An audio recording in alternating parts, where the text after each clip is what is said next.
ಈ ದಿನದ ದೇವರ ವಾಕ್ಯ ಕೀರ್ತನೆ 45 7ನೇ ವಚನ. ನಿನ್ನ ದೇವರೇ ನಿನ್ನನ್ನು ನಿನ್ನ ಜೊತೆಗಾರರಿಗಿಂತ ಉನ್ನತ ಸ್ಥಾನಕ್ಕೆ ಏರಿಸಿ ಪರಮಾನಂದ ತೈಲದಿಂದ ಅಭಿಷೇಕಿಸಿದ್ದಾನೆ. ಪ್ರಿಯ ದೇವಜನರೇ, ಈ ಬೆಳಗಿನ ಜಾವದಲ್ಲಿ ದೇವರು ನಿಮ್ಮನ್ನು ನೋಡಿ ಹೀಗೆ ಹೇಳುತ್ತಿದ್ದಾರೆ: ಮಗಳೇ, ಮಗನೇ, ನಿನ್ನ ಕೆಲಸದಲ್ಲಿ ನಿನಗೆ ಉನ್ನತಿ ಇಲ್ಲ ಎಂಬುದಾಗಿ ನೀನು ಚಿಂತೆಯಲ್ಲಿ ಇದ್ದೀಯಾ? ಈ ಕೆಲಸವನ್ನು ಬಿಟ್ಟು ನಾನು ಬೇರೆ ದೇಶಕ್ಕೆ ಹೋಗಿ ಕೆಲಸ ಮಾಡಬಹುದು, ನನ್ನ ಸಂಬಳ, ನನ್ನ ಆದಾಯ ಹೆಚ್ಚಬಹುದಲ್ಲವೇ?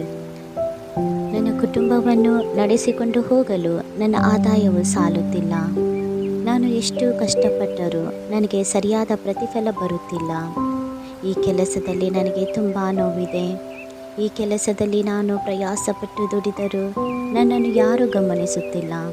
ನಾನು ಯಾರಿಗೆ ಗಣನೆಗೆ ಬಾರದವರಾಗಿ ಜೀವಿಸುತ್ತಾ ಇದ್ದೇನೆ.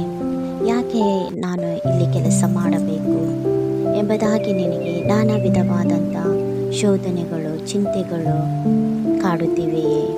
ಹಾಗಿದ್ದರೆ ದೇವರು ಈ ಸಮಯದಲ್ಲಿ ನಿಮ್ಮನ್ನು ನೋಡಿ ಹೀಗೆ ಹೇಳುತ್ತಿದ್ದಾರೆ: ಮಗಳೇ, ಮಗನೇ, ನೀನು ಎಲ್ಲಿಗೆ ಹೋಗುವುದು ಬೇಡ. ನೀನು ಇರುವಂಥ ಸ್ಥಳದಲ್ಲೇ ನಾನು ನಿನ್ನನ್ನು ಅಭಿವೃದ್ಧಿಪಡಿಸುತ್ತೇನೆ. ನಿನ್ನ ಜೊತೆಗಾರರಿಗಿಂತಲೂ ಉನ್ನತ ಸ್ಥಾನಕ್ಕೆ ನಾನು ನಿಮ್ಮನ್ನು ಏರಿಸುತ್ತೇನೆ ಎಂಬುದಾಗಿ ದೇವರು ಹೇಳುತ್ತಿದ್ದಾರೆ.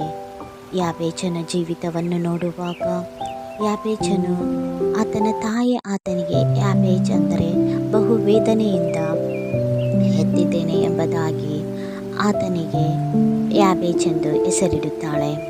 ಯಾಬೇಚಿನ ಅರ್ಥ ವೇದನೆ ಎಂಬುದಾಗಿ. ಎಲ್ಲರೂ ಆತನ ಹೆಸರನ್ನು ಕರೆಯುವಾಗ ಯಾಬೇಚ್ ಯಾಬೇಚ್ ಎಂಬುದಾಗಿ ಕರೆಯುವಾಗ ಆತನಿಗೆ ಎಷ್ಟು ನೋವಾಗಿರಬಹುದು. ವೇದನೆ ವೇದನೆ ಎಂಬುದಾಗಿ ಆತನನ್ನು ಹಿಂಸೆಪಡಿಸುವಂಥ ಹೆಸರು ಅದಾಗಿತ್ತು. ದೇವರೇ, ನನ್ನ ಪ್ರಾಂತವನ್ನು ವಿಸ್ತರಿಸು, ನನ್ನನ್ನು ಆಶೀರ್ವದಿಸಬಾರದೆ ಎಂಬುದಾಗಿ ಬಹು ವೇದನೆಯಿಂದ ಆತನು ತಗ್ಗಿದ ಮನಸ್ಸುಳ್ಳವನಾಗಿ ದೇವರ ಸನ್ನಿಧಾನದಲ್ಲಿ ಪ್ರಾರ್ಥನೆಯನ್ನು ಮಾಡಿದನು. ತನ್ನ ತಮ್ಮಂದಿರ ಮಧ್ಯದಲ್ಲಿ ಯಾಬೇಚನನ್ನು ಅದ್ಭುತವಾಗಿಯೂ ಉನ್ನತವಾಗಿಯೂ ಅಭಿವೃದ್ಧಿಪಡಿಸಿದರು. ಆದ್ದರಿಂದ ಪ್ರಿಯರೇ, ಈ ನೋವು, ಈ ವೇದನೆ, ನನ್ನ ಕಷ್ಟಕ್ಕೆ ಸರಿಯಾದ ಪ್ರತಿಫಲ ಸಿಗುತ್ತಿಲ್ಲ ಎಂಬುದಾಗಿ ನೀನು ಯೋಚಿಸುವುದು ಬೇಡ. ದೇವರ ಸನ್ನಿಧಾನಕ್ಕೆ ಹೋಗು. ಪೂರ್ಣ ಹೃದಯದಿಂದಲೂ ಪೂರ್ಣ ಪ್ರಾಣದಿಂದಲೂ ತಗ್ಗಿದ ಮನಸ್ಸಿನಿಂದ ದೇವರಲ್ಲಿ ನೀನು ಪ್ರಾರ್ಥಿಸುವಾಗ ದೇವರು ಯಾಬೇಚನನ್ನು ಆಶೀರ್ವದಿಸಿದಂಥ ದೇವರು ಈ ದಿನ ನಿನ್ನನ್ನು ಆಶೀರ್ವದಿಸಲು ಬಯಸುತ್ತಿದ್ದಾನೆ. ಹಾಗಾದರೆ ನೀನು ದೇವರಲ್ಲಿ ನೀತಿವಂತರಾಗಿ ನೀವು ಜೀವಿಸುವಾಗ ದೇವರು ನಿಮ್ಮನ್ನು ಆಶೀರ್ವದಿಸುತ್ತಾರೆ. ಯಾರ್ಯಾರು ಈ ವಾಕ್ಯವನ್ನು ನಂಬುತ್ತೀರೋ ನನ್ನೊಟ್ಟಿಗೆ ಹೀಗೆ ಪ್ರಾರ್ಥನೆ ಮಾಡಿರಿ. ನಮ್ಮನ್ನು ಅತಿಶಯವಾಗಿ ಪ್ರೀತಿ ಮಾಡಿರುವಂಥ ನಮ್ಮ ತಂದೆ ಆಗಿರುವಂಥ ದೇವರೇ, ಅಪ್ಪ, ಈ ಬೆಳಗಿನ ಜಾವಕ್ಕಾಗಿ ನಿಮಗೆ ಸ್ತೋತ್ರ ಸ್ವಾಮಿ.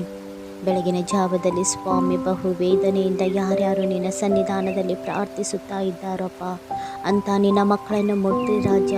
ಕೆಲಸದಲ್ಲಿ ಸಮಾಧಾನವಿಲ್ಲದೆ ಅವರು ಪಡುತ್ತಿರುವಂಥ ಪ್ರಯಾಸಕ್ಕೆ ಸರಿಯಾದ ಪ್ರತಿಫಲವು ಅವರಿಗೆ ಸಿಗುತ್ತಿಲ್ಲವೇ? ಯಾರ್ಯಾರಿಗೆ ಇಂಕ್ರಿಮೆಂಟ್ ಇಲ್ಲವೇ ಸ್ವಾಮಿ ಕರ್ತನೆ? ಯಾರ್ಯಾರಿಗೆ ಅಪ್ಪ ಕರ್ತನೆ ಪೋಸ್ಟಿಂಗ್ ಆಗಬೇಕಾಗಿತ್ತು ಸ್ವಾಮಿ, ಆಗದೆ ಅಪ್ಪ ಇನ್ನೂ ಅವರನ್ನು ವೇದನೆ ಪಡಿಸುತ್ತಿರುವಂಥ ಅಪ್ಪ ಕರ್ತನೆ, ಕೆಲಸಗಾರರ ಮಧ್ಯದಲ್ಲಿ ಅಪ್ಪ ನೀನು ಅವರನ್ನು ಆಶೀರ್ವದಿಸಪ್ಪ.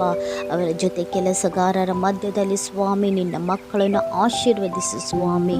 ನಿನ್ನ ಮಕ್ಕಳು ಆಶೀರ್ವಾದ ನಿಧಿಯಾಗಬೇಕು ರಾಜ. ಆ ರೀತಿ ನೀವು ಮಾಡುವ ದೇವರಾಗಿರುವುದಕ್ಕಾಗಿ ಸ್ತೋತ್ರ.